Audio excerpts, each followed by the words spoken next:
Welcome, everybody, to another episode of the Scale the Good podcast. Today's conversation is going to be extra special. I say special all the time, but this is really, really special because of the person that we are going into conversation with and also the topic that we're going to talk about. It's based on a book that I read recently called Soil of Leadership. And joining me today in conversation is the author, Dr. Britt Yamamoto, who dived into a very different perspective of leadership and unpacked it in a very unique perspective, and which we will explore in our conversation of 40 minutes or so.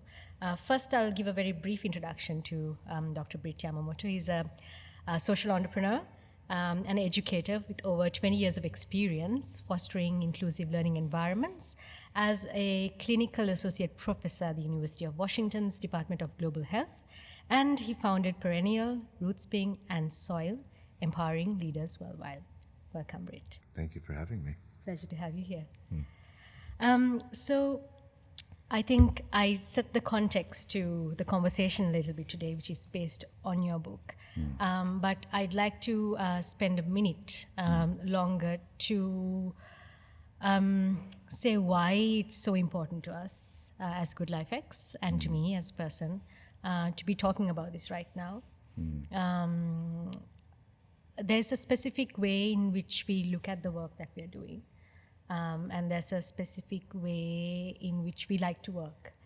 A lot of it is about giving leadership to ourselves and giving leadership to new realities that we are trying to create. And when I read your book, Soil of Leadership, what I encountered there is metaphors, philosophies, and ideas that resonated very deeply. And I think what you've done very beautifully is to articulate it in a very relatable way, especially to people coming from origins of Asia or people doing a lot of work connected to the land. And I think that's the first way in which I saw leadership was articulated, which was very unique and resonated deeply with the kind of work that we do and the new realities that we want to create. So that context, I think, is important when going into this conversation. So my first question to you as we begin this discussion would be, how did you get to looking at leadership as soil and what made you really encounter this perspective? Well, thank you for all of that wonderful introduction and also just the kind words about your experience with the book. I'm, of course, very happy that it landed in that way. When I decided to write the book, I was very clear that I didn't want to write just another leadership book. I think there's plenty of leadership books out there, and nobody needs to repackage it and present it in their own little way. So, the book is very intentionally, aesthetically, through the content, very more spacious and trying to activate a different way of coming into that conversation through story and poetry and art and such. And it really draws upon my own story of when I farmed sustainably for about 6 years as a younger person, and really a lot of the lessons that I learned there on the farming, and as I would go on to found companies and organizations and work with leaders all around the world, seeing how many of those principles from learning about regenerative agriculture have so much to really teach us about leadership. And so in some ways the animating question for the book, or even just a conversation like this, is what can we learn about leadership from regenerative agriculture? And I already know that the answer that you have for that, which would be a lot, but most people haven't thought about agriculture, doesn't show up in their field of vision at all. But one of the things that I've learned from sharing this story for now actually quite a few years, because a lot of what's in the book comes from my experience of working with leaders over the last couple of decades.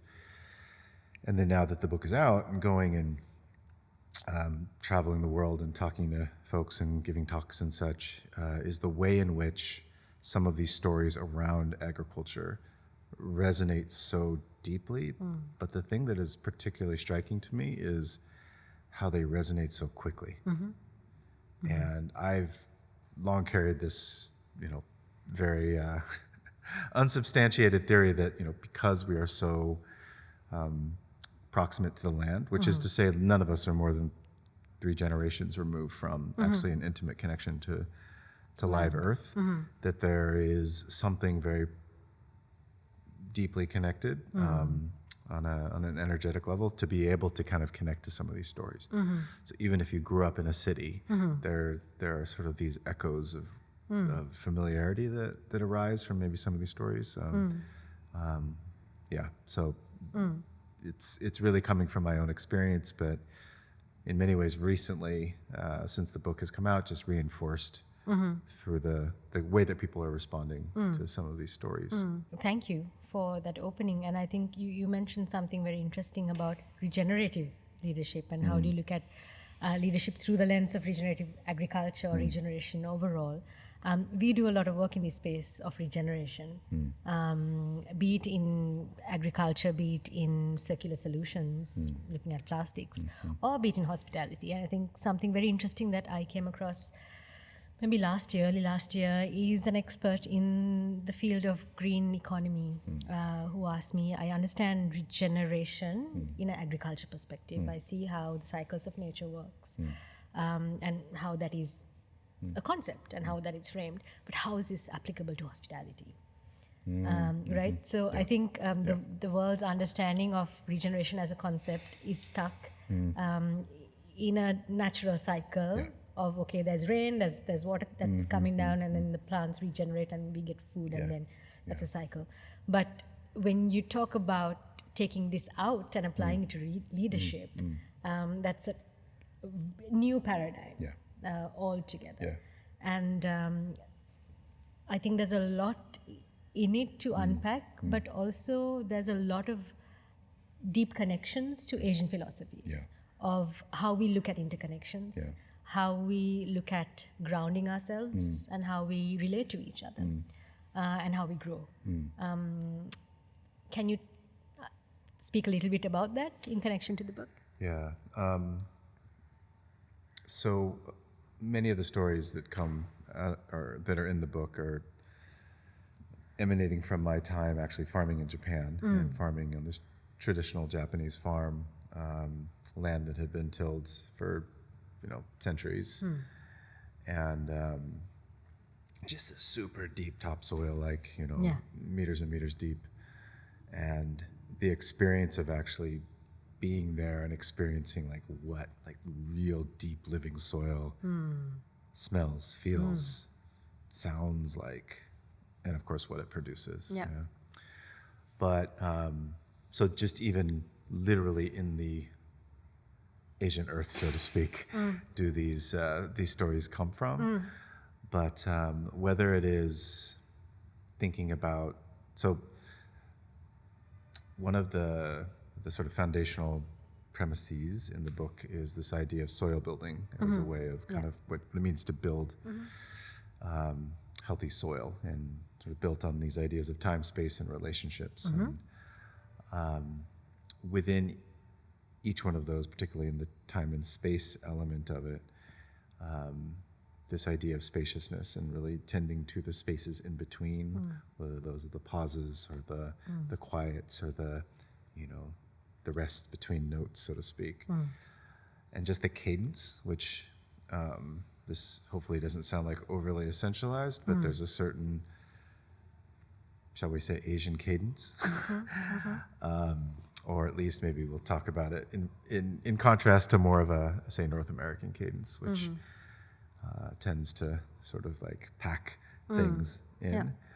And so both in the sort of underlying conceptual framework of the book, I believe it sort of has some of these sort of distinctly Asian elements. And when I say Asian, I'm saying like broad, like, Yeah. you know, Yeah. Sure. swath of Asia Pacific. East. But it's also in the way in which we actually do the work of facilitating some of this, and sort of the way that we lead people through experiences. And so the book itself is in many ways a reflection of the kind of practical work that we've been doing with leaders and facilitating the kind of transformational work with leaders around the world: Asia, Africa, Latin America, Middle East, North America. And so that way in which we facilitate, I think is like particularly present, whether it's using singing bowls or Right. particular breathing techniques or things like that that really sort of call upon some of those, let's just say those sort of uniquely Asian characteristics. Yeah. Yeah. Yeah. We built 2 years ago something called the Regenerative Inclusive Business Model Canvas, and leadership is one element of it, and we call it Thrive, and mindset is a huge element of it. And when we built it, we brought in a lot of Asian philosophies from the spiritual realm, but also the social heritage practices, what people do day in, day out, and how we grow and evolve as individuals and our families and our friendships and our relationships. But very seldom, as Asia even, do we put this into a business context. Do we put this into a leadership concept? Perhaps because with industrial era, a lot of things got undone or perhaps disconnected and copy-pasted of structures of the West or structures of the industrial era, which worked for efficiency, for optimization, for extraction.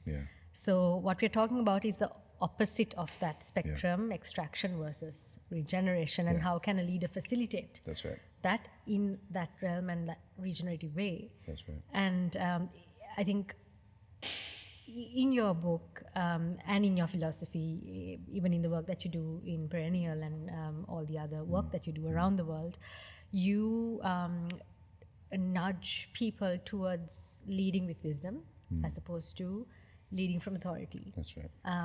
This resonates with me. This would resonate with everybody in our team.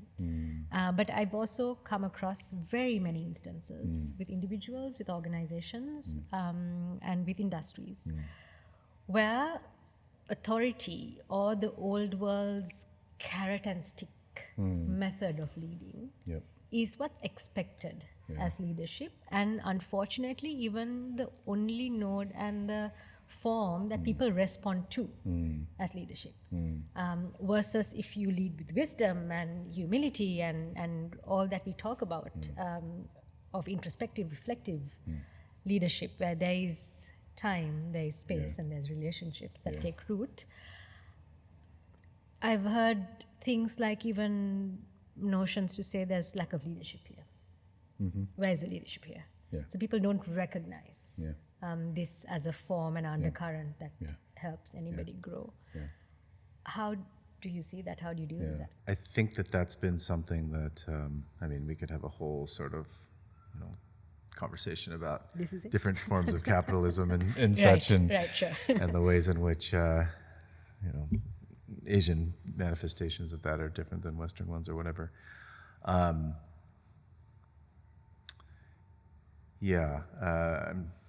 think the piece around productivity and in many ways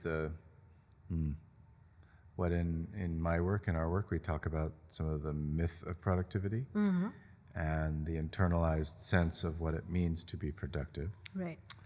And then how we perform that productivity, and it sort of drives our sense of whether they're doing it well or not, or so on, right? Sure.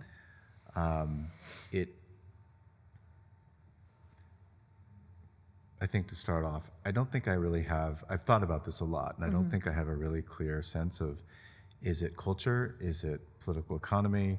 Is it, like, what's sort of the driving thing that is either distorting some of these things and kind of like co-opting them in the name of productivity? Right.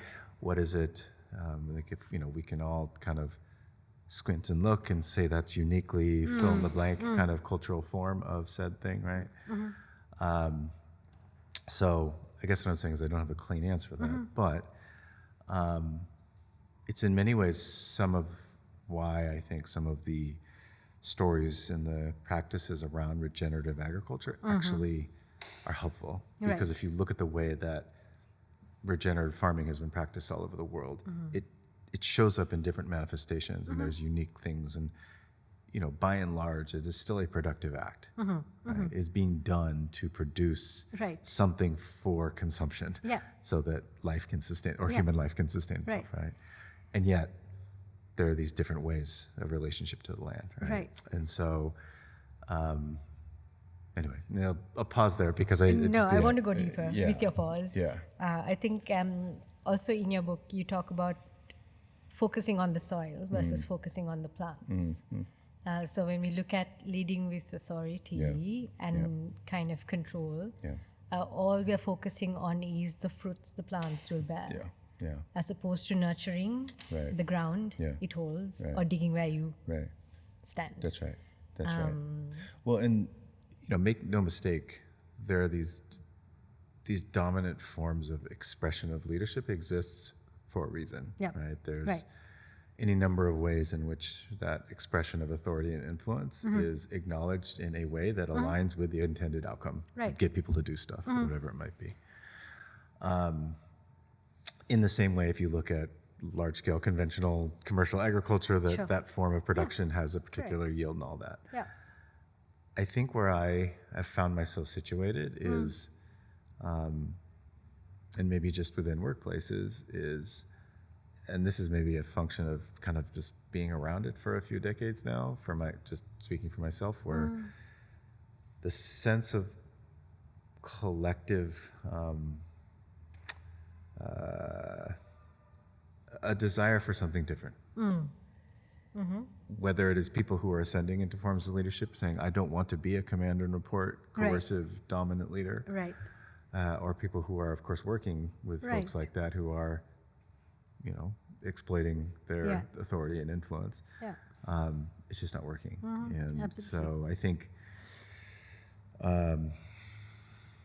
do uniquely Asian things help us to get out of that? Or I think anything that works to help us kind of create new stories. And I think that's also an intersection where in my work, we talk a lot about story before strategy, which is to say these stories and these narratives, they shape our approach to things. They shape how we do things. And our stories around leadership are often positional authority, coercion, exploitation. I mean, those are stories of dominance. And, you see those the world over of people continuing to perform those things. And so I think a lot of my work, and even the work of this book, is in many ways to articulate a new story, or a different story, or a story that draws upon a lot of wisdom. And so what does it mean to bring that forward again and say, because I mean, again, these forms of agriculture are equally as marginalized as these forms of connective leadership are in sort of common workplaces, right? So it's a similar kind of struggle where, is it worth it to fight for regenerative sustainable agriculture when, less than 1% of all the arable land is actually farmed that way? It's like, well, maybe logically, no, if you want to be defeatist, but I think anybody who's touched live earth and felt that connect to them, like the percentages aren't what this is about. It's something much deeper and more profound and connected. And I think that in workplaces and in community, it's the same thing. When you're working with people and you feel that connection and you experience a different form of leadership that in many ways is not anything like the leadership that your story of leadership was, then you want to recreate it. So that's, I think, part of it too, is there's just not a lot of people haven't experienced it. That's right. Because it's crowded out by all these other forms of coercion and so on. And no, I absolutely resonate. And I think why we do the work that we do is, and why we focus on building new realities is because we see the old doesn't work. Old doesn't work for the new that needs to be birthed. Old can continue if we are going down that downward spiral where we are at, and what led us here. But of course, that is not a pretty sight. So if we are to create a different reality, what got us here won't get us there, clearly. And we focus our energy on not fighting the structures that are not working, but building the new, building the parallel. And I think what you are proposing with your book and the work that you do around the world related to the philosophies of the book is that harnessing ground where it's ready to be nurtured, wanting to be nurtured, and wanting to be going deeper. In many ways, don't know if listeners, viewers are familiar with sort of the transition of a field or a plot of ground from something that's been farmed conventionally, which is to say with inputs and chemicals and whatnot, to then being actually farmed more sustainably. That there's a transition that happens. You can't just expect to grow overnight. In a year or even like 2 years. There's a transition, whether it's through a certification process or not. You have to actually think about the amending of things, right? And that transition moment, it's a different practice than when you actually have that. And I think in the ways in which we come together and we work together and we collaborate and form our institutions and organizations, it's like those have all been spaces that have been farmed conventionally. Which is to say that I think some of the struggle that people will have is that they assume that whatever these great connective tools and activities will just work within a team or an organization or a business. But the conditions have not been appropriately created for those to take root. And then, of course, they sort of wither and die as they would if they were actual plants. And people are sort of left to throw up their hands and be like, well, these don't work.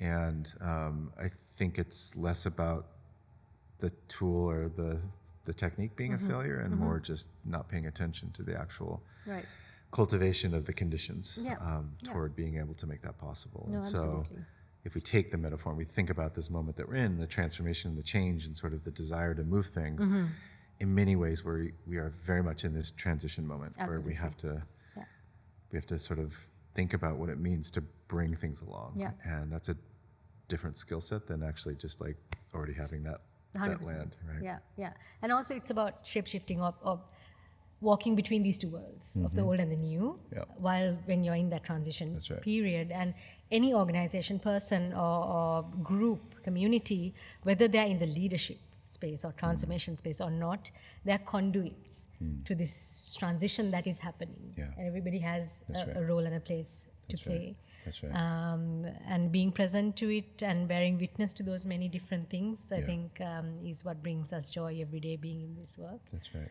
And I'd love to hear a few examples from you, if you don't mind sharing, of things that you've witnessed with your work around the world, where people are embracing that change already. So maybe the first example I'll give is really at the individual level. So one of the key sort of features of the work we do is what it means to center well-being as a practice in your leadership practice. Not see it as something that is sort of a nice thing to do and kind of like reminder to do, but actually what does it mean to lead with well-being at the center of who you are and how you lead, right? We work with people to, number one, help them to sort of understand what it is that at least we mean when we talk about well-being as an ongoing set of activities and practices that are contributing, that are contributing to your capacity to continue doing what you're doing, your overall well-being. So we have leaders go through something we call a well-being practice, where they self-select something that they choose to do every day for a particular period of time. Usually it's around 40 days. And that can range anything from going for a walk, meditating, breathing intentionally, sitting. I mean, it could be any number of things, and it doesn't have to conform to a particular thing.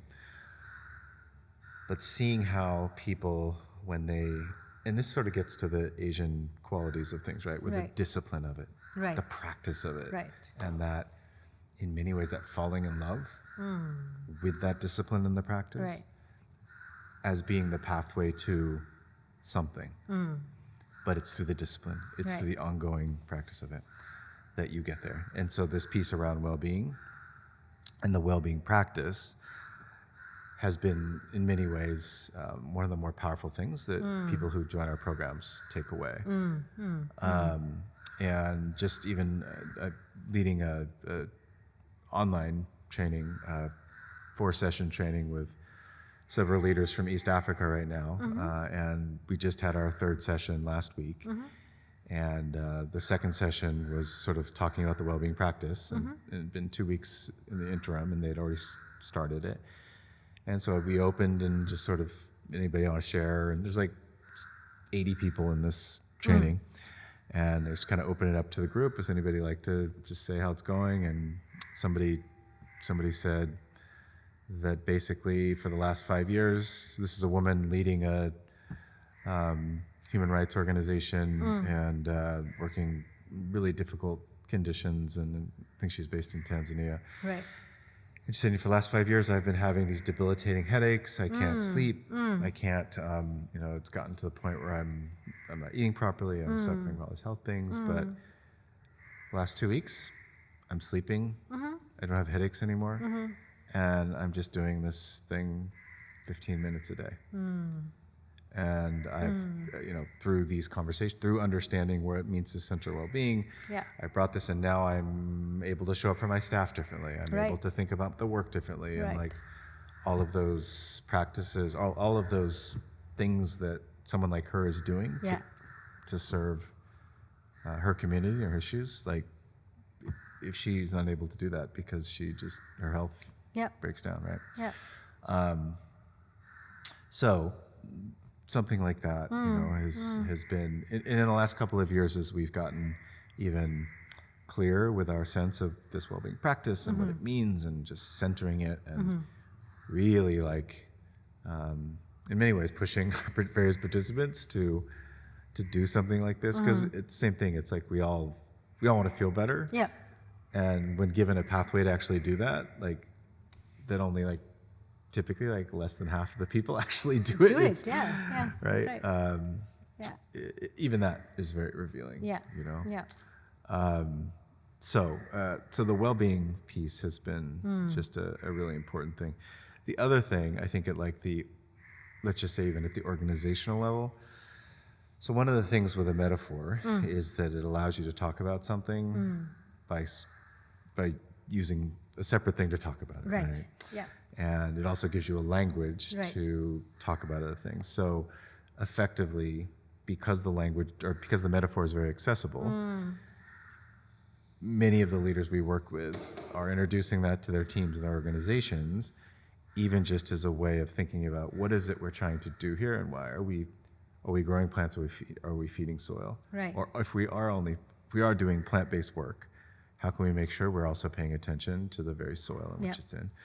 So, you look at some of these other, and this isn't the point of the book, but you hear people talking, I don't know about here, but like a lot of people talking about, who's on the bus and are getting the right people in the right seats on the bus. I mean, that's like this Jim Collins good to great metaphor of the bus, and like who's on the bus, and like that's just like how people talk about stuff now, right? It's a metaphor. They're not literally riding the bus, right? But the way these metaphors help people to think about their work and relate, and so I think that's been one of the things with the book itself, is that it in many ways it's offering a different story. It's a different way of talking about leadership and what we're trying to do, and it's pointed at a particular kind of sort of contextual, foundational kind of relational approach to the work. Thank you for sharing that. So in the examples that you gave, Britt, there's I think a pattern that I as an individual have experienced, and I see a lot of people that I work with experience, either in teams that I work in, partners that I engage with, or people that I'm connected to as friends and family. Burnout is prevalent. One is perhaps because you're not aligned to who you are with the type of work that you're doing. And that's very different. I mean, life conditions and economic conditions also push you to do things that you might perhaps not 100% align or enjoy. But I'm talking about the other kind of exhaustion that comes from being in a place of influence or influencing positive change, where you think you have to keep doing. You can't give yourself a break, or you can't look at well-being for yourself, because you're responsible for the well-being of so many others that you are responsible for, whose well-being that you're bound to. There's that. Then there's also people, when I practice very diverse set of things for my own sanity and well-being, because when I work very deep, very hard, but that means I also take very frequent, long, good breaks. And when people see me doing that, the type of comments that I get coming from a very good place is that, is this the age to take breaks? It's you're in your whatever mid-career, this is the time to do. Or this is when you have the most amount of energy and vigor in your life. Just go at it. To the point of breaking. None of this observed me, and I unfortunately didn't come across your book early enough. So I had to teach myself a lot of these things. But I think especially in the sectors where there is true motivation for creating change, true drive to give your gifts, we see people driving themselves to points of breaking because you don't take care of yourself at all, and there's no one else doing that for you. That's right. And I think you touch on that very beautifully in your book, how you need to really not only nurture other people's plants and soil, but also dig where you dig. Leadership is really hard. Leadership in the social sector is particularly hard. And I don't think the stories that we have that often animate that work are serving that work.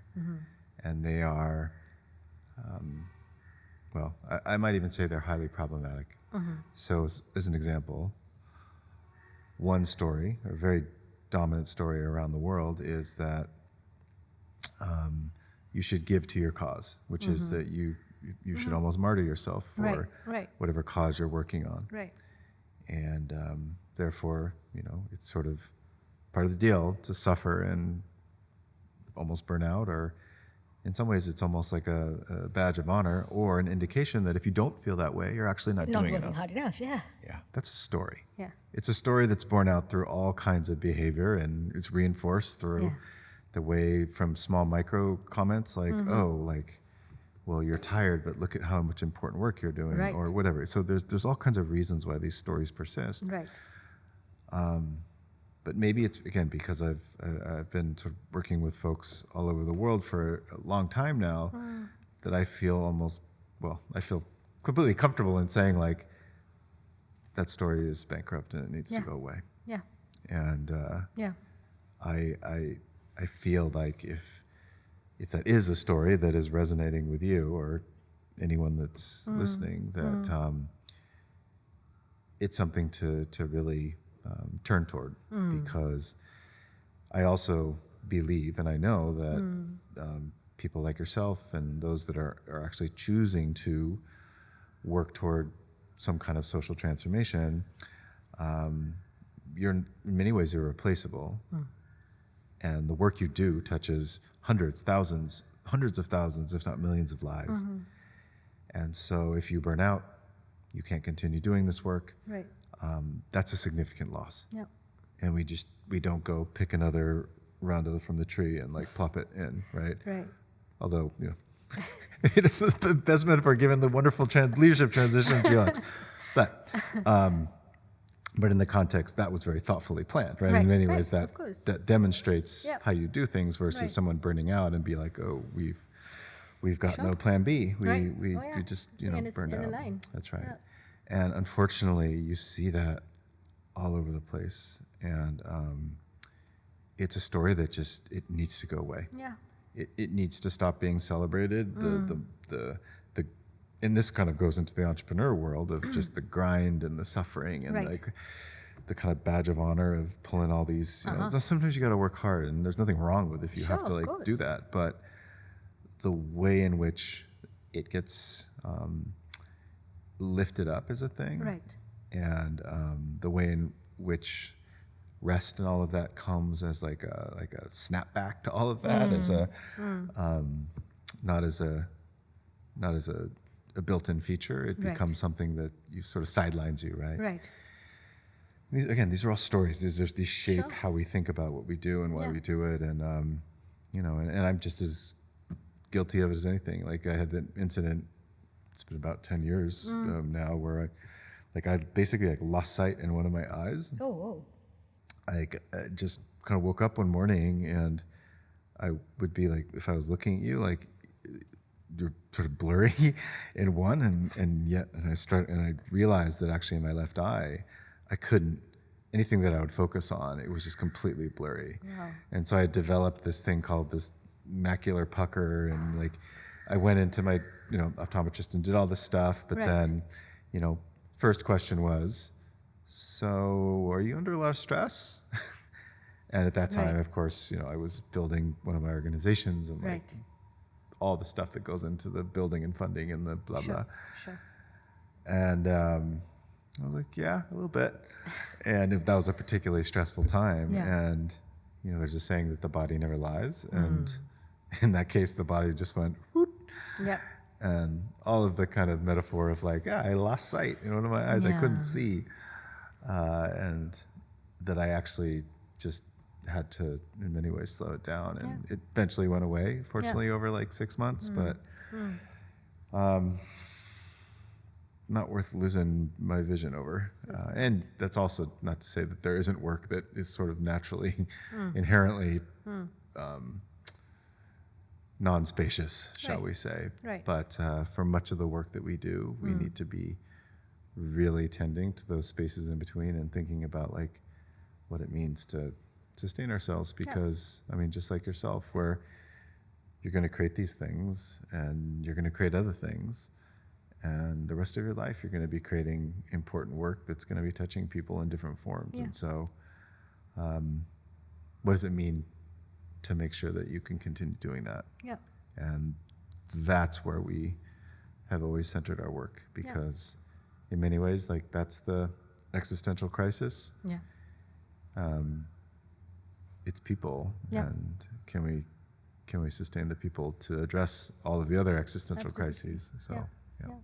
And rest, I think, or breaks, is also a very narrowly interpreted story. yeah, There's so many forms of well-being or attuned to knowing yourself and to giving yourself the nurturing that you need, which is there's no cookie cutter Yeah. well-being. It's very unique to who you are and what your triggers are as That's a right. person, and what you nurture and what you let go. I remember from one of my previous lives or roles that I played, my mobile number was what was on that startup's website. So I kept getting calls in the early days, and also this was the time where somebody very close to me was battling with cancer and was dying the last 2 months of her life. So also my phone was the one that the doctors had. And I used to sleep with the phone next to me, because it was any time that she would have to be rushed into emergency room. And unknowingly, I have developed an anxiety around notifications. Yeah. It's only after this that I realized, why do I get triggered when I hear my phone beep or somebody else's phone beeping for that matter? And this was not healthy. It was not healthy, and it was not even connected to who was calling That's right. thereafter. All of these situations resolved itself. My number was no longer on the website and the person passed on, all of that. But still, this was left in my body because of what the memory and the anxiety ingrained. And this helped me to really be completely muted on my phone and zero notifications of any of the apps. Yeah. I only choose to look at the apps when Yeah. I want to. Yeah. I still run a very functioning organization Yeah. and manage multiple projects Yeah. in the middle of it. Yeah. Doesn't mean I have an email popping up Yeah. and making a sign on my phone or my watch. I don't even have a smartwatch. Yeah. So you can take control over That's what right. governs in your life, and That's right. these are very minute, simple ways of That's right. taking ownership of your well-being. That's right. And I really appreciate that that you were able to discover or to discern the need for that, and then to commit to doing something and allowing for that. And I think a lot of leaders, either because of the circumstances they're in or just other stuff, they don't really feel like they can even do that. Right. And so being able to do that so I think that's why, I guess I'm making the case for the work of Perennial, but creating these spaces where people can come together, they can of course learn and reflect on effectively, like, how do you want to be? Yeah. Is this working for me? Right. And develop and implement different strategies, but also just like taking that step back of like, what am I doing? Why am I doing this? And for many in the social sector, especially founders, your answer to that question when you started the thing is very different 5 years on. 100%. And yet you might still be performing to the external world, outward facing, the same person you were year one. Yeah. And just these ways, I mean, there's all these layers to the complexities of leading. And, Absolutely. and of course, unique to founders, is, of course, but how we get isolated and we don't feel like there are other choices because we're so in a loop. You know? Exactly. Caught up, alone, Yeah. and That's right. responding to the past. That's right. And not And present. that's what I think a lot of people, or not a lot of people, we don't often hear, is that leadership is profoundly isolating at times, where you whether it's not even just your coworkers, but also the people closest to you, family, friends, loved ones, because you feel like maybe you can't understand. It's too complicated, or I don't even want to like recount it because it's just too much, you know. And it's just so hard. You know, it's really hard. Yeah. So Yeah. I think another question that's also relevant to us in Sri Lanka is your background. You're Japanese American, returning to Japan to explore farming, and now to also explore building regenerative leadership or expand on the concept of soil leadership through your writing and through your work. We have a lot of people, young and old. I think two very interesting generations, people who are Gen Zs and also the boomers and the late Gen Xers who are returning back to the country, who've explored building a life outside, who are first or second generation diaspora, who's coming back to explore their roots. How do you see the relationship or the significance or the importance of people understanding their identity, their roots, and its connection to really being an authentic leader? Yeah, no, that's a great question. I learned so much about myself through the process of just being in Japan and what it did for me as a fourth generation Japanese American in many ways understanding the difference between being a Japanese American and being Japanese. Right. And how, so in the US, the Japanese American community largely refer to themselves as Japanese. I am forever cursed the rest of my life that I will be correcting people to say, you're not Japanese, you're Japanese American. There is a difference. And of course, for most people, it's like, why are you hectoring me on such a stupid thing? It's like, we're Japanese. It's like, no, you're not. But it sort of totally reconfigured my sense of self going to Japan, realizing that what I thought I wasn't what I thought I was, at least the language for it. And then in many ways realizing that my identity and my even constructed sense of what it meant to be in Japan was not particularly, the reality wasn't aligned with my expectations. And so there's actually a very famous Japanese folktale called Urashima Taro, where this boy is walking on the beach, and this turtle comes up to him and says, basically the short of it is, jump on my back and we can go down and you can see all of the treasures of the sea and everything. And so Urashima Taro, who lives in this fishing village, climbs on the back of this turtle, and they go into the ocean, go to the bottom of the sea, and see this big sea kingdom and all these wonderful things. And he experiences all the wonders of this place, and then says it's time to go back. Go back, yeah. And turtle takes him back, and he hops out and kind of looks familiar but not so familiar. And you see some boys walking by, and he asks them, where is this? Is this beach? And they're like, yeah, old man, who are you? And he says, my name is Urashima Taro. And these boys say, Urashima Taro, like that man was drowned at sea like 150 years ago or whatever. Oh, wow. Okay.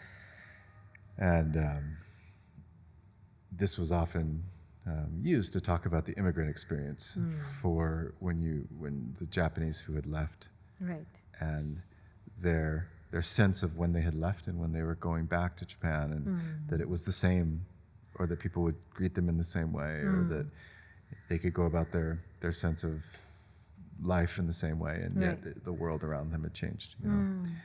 And that's a particular kind of like immigrant story within a generational framework. But I think for many diasporic communities that are returning to ancestral land, so to speak, and then just even how those communities or those people interpret, let's just say here, like interpret what it means to be Sri Lankan, what Sri Lankan culture is.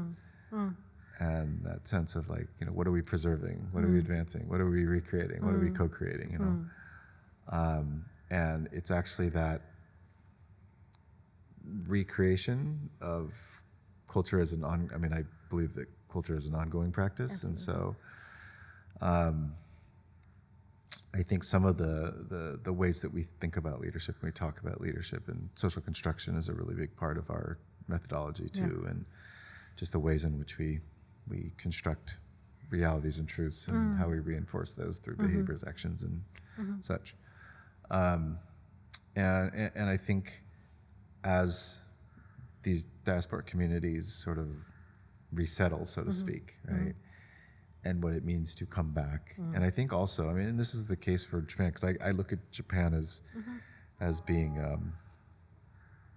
for my Americans, this may seem mildly controversial, but as an occupied country that was colonized in a different time, as sort of having lost a war and being occupied in that way, but in the ways in which some of the cultural values and norms and behaviors get disseminated, so to speak, through an occupied lens, right? There are some similarities there.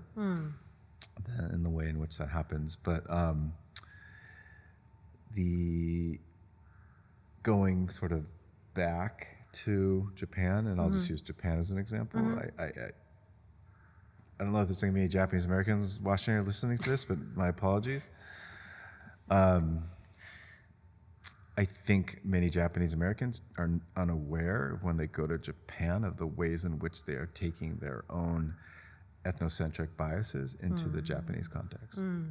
I've seen it in so many people where there's this almost like this, there is this permission to judge in a way that you wouldn't if a Japanese American was coming here, where you wouldn't feel it would be appropriate to be like, what's going on here? And look at these people. Some people would still do that, but it'd be easy to kind of check yourself and be like, oh, this is really inappropriate. Like I'm being just really an ugly American. But there, it's kind of like, well, I carry the whatever DNA, so I can't believe they're just so this or they're so that. It's like, what do you know? Like you're not entitled to do that because you have a Japanese surname or something. So I think there's that piece too, where it's kind of this, so I'm a trained geographer. Critical geography was all my PhD world. So kind of just thinking about in ways in which you know, I didn't think I'd ever say subaltern on like a podcast, but like, you know, like, you know, that sort of frame and just the way in which these internalized power structures, and then they come back and it's like, oh, this is how we should modernize Sri Lanka. It should look like this. Or here is this sort of thing that needs to be preserved as the essential thing. Right. And it becomes very precious. Yes. And so like those are the two poles maybe. Yeah. But it's just kind of a fascinating thing is the way in which, again, culture is constructed and reconstructed. Right. And there's a certain, like, who's like has the authority or the permission to participate in that. Right.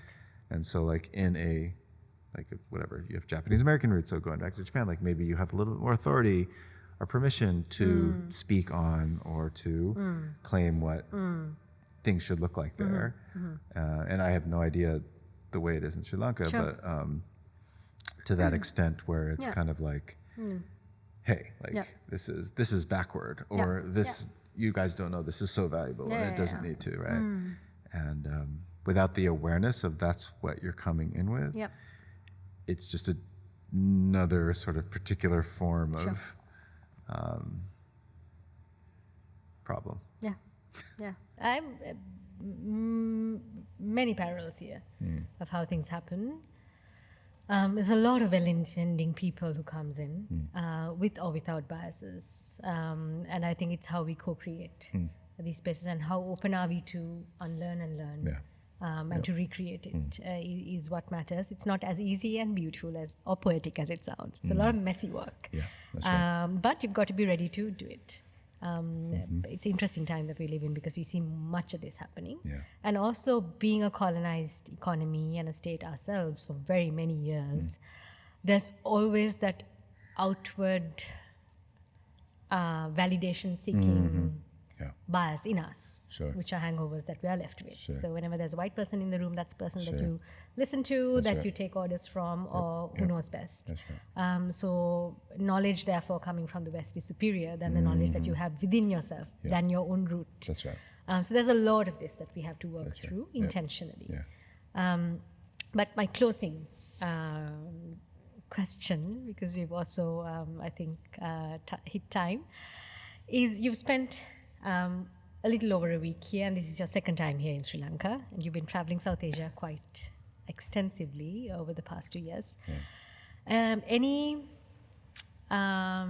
interesting perspectives or ahas that you've come across which connects to forming your perspective on the work that you do around the world or on soil leadership? This is going to sound like major pandering, but I love Sri Lanka. I've spent a lot of time in South Asia and lived in India for a couple of years, and traveled extensively throughout the region, but have spent relatively less time in Sri Lanka, and so I was sort of unaware of just the way in which it would resonate with just who I am as a person, even just the things I like. I'm a creature of the ocean, seafood, spice, just like that whole part of things, which is like whatever, Right. Put me in the ocean with some, Turtles. some good turtles that's right, that don't take me down, but like turtles and other things. Very happy. But I think there's something about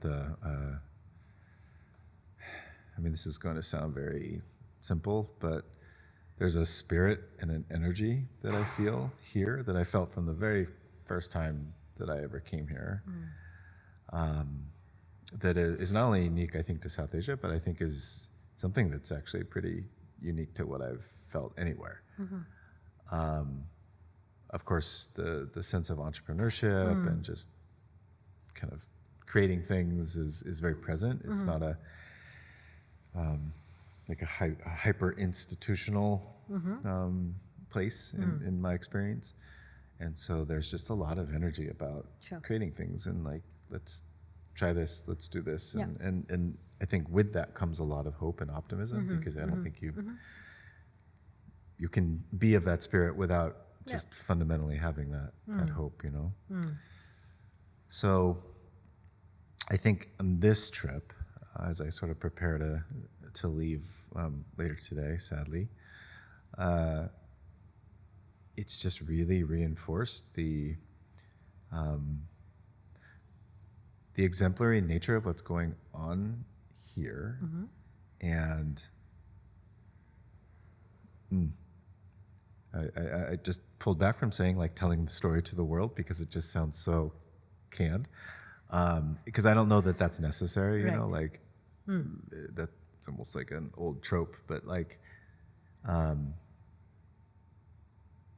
there's a lot of like appropriately placed pride here too.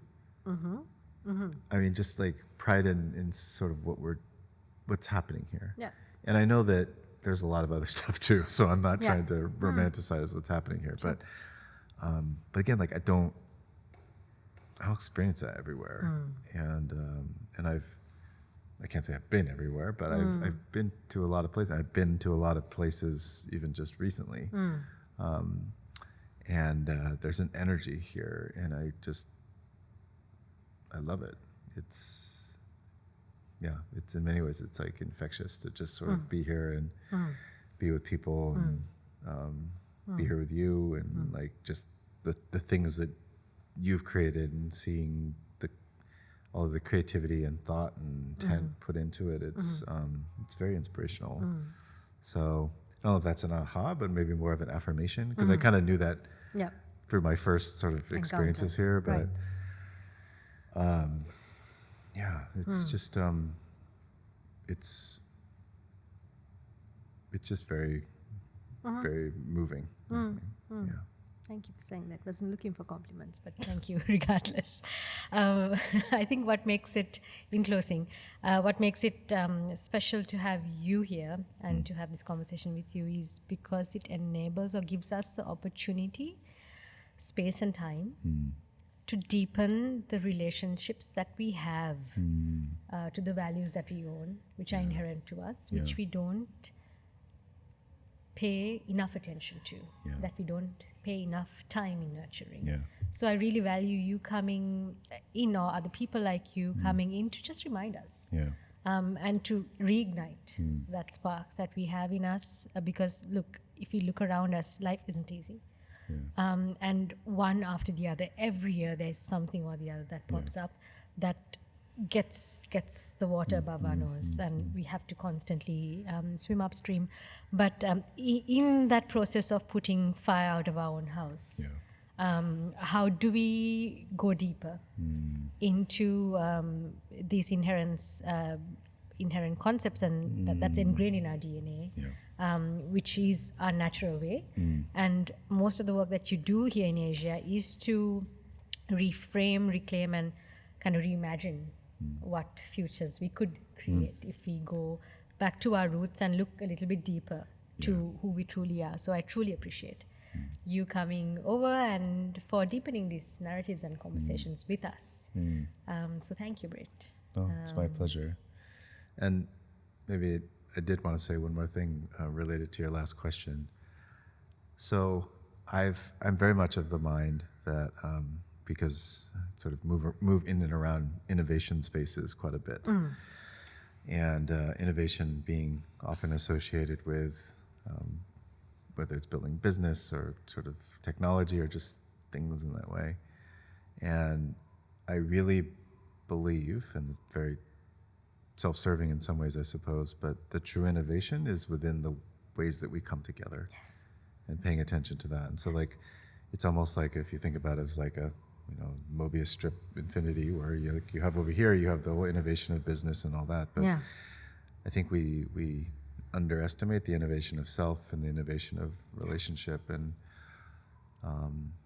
in many ways, my hope, whether it's people here or anywhere that I might be connecting to, working with people, is just like bringing attention to that part of it, because absent that, we're largely just recreating things, human systems. We're recreating the human systems, and I think many of us want something different. And so without that intentional, thoughtful, transition, Yeah. we're not going to get there. Yeah. And so that's where, what does it mean to have that be an equal part, not just like quote treating our employees well or No, giving absolutely. them time off, but actually like fully integrating and prioritizing that innovation of human systems. Yeah, and that's a lot to do with stories, narratives, That's right. people, connection, spaces. A lot of things that we just bank off, shelf off as soft things. So yeah, thank you. I'm really glad you brought it up. Yeah. Super. That I think brings us to the end of our conversation, even though I think we touched upon points that could be separate podcasts in itself, but hopefully for next time. Thank you, Britt, again for joining us. Thank you for having me.